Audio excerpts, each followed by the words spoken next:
Gua tadi di sono ngeluarin jurus kuda terbang, Mat. Jurus kuda terbang. Sampai 2 meter, Mat, gua lompatin. Ah, yang bener lu.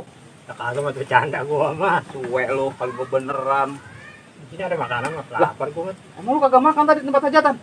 Tadi mah gua makan udah nyendok. Gua lihat gua malu, Mat. Pagar ayu cakep banget, gua malu. Jadi gua nyendok dikit banget. Ya itu akibat orang malu ya begitu. Kalau di warteg mah itu harga 3.000 kali. Ya, paket. Ya begitu dah. Ada makanan kali ah. Ternyata kagak ada. Kopi. Kopi mah ada noh. Ya bentar gua bikin sendiri dah. Ada bikin dewek. Siapa yang ngituin emang? Sebenarnya mah tadi gua ngeliat lu lagi main golok tuh. Heeh. Ini caranya salah. Oh begitu ya? Lah iya, bagaimana kagak mau kena tangan? Ya maklum, Mat.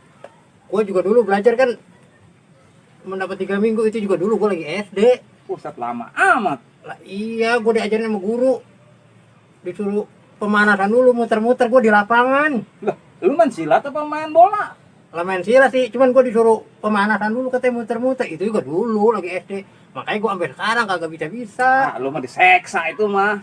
Ah, udah itu. Ah, bener-bener itu si Edi. Parah juga si Edi. Coba gua pinjem golok lu. Ya, coba nih. Gua pengen tahu. Emang lu bisa main golok, Pak? Iya bisa sih. Nah, gua dulu kan gua diajarin juga sama bapak gua. Dia tahu yang namanya dulu kan. Iya, iya. Masih inget apa enggaknya gua nggak tahu nih. Iya. Gitu. Bener apa enggaknya? Gua coba aja dulu ya. Ya, coba dah. Nih.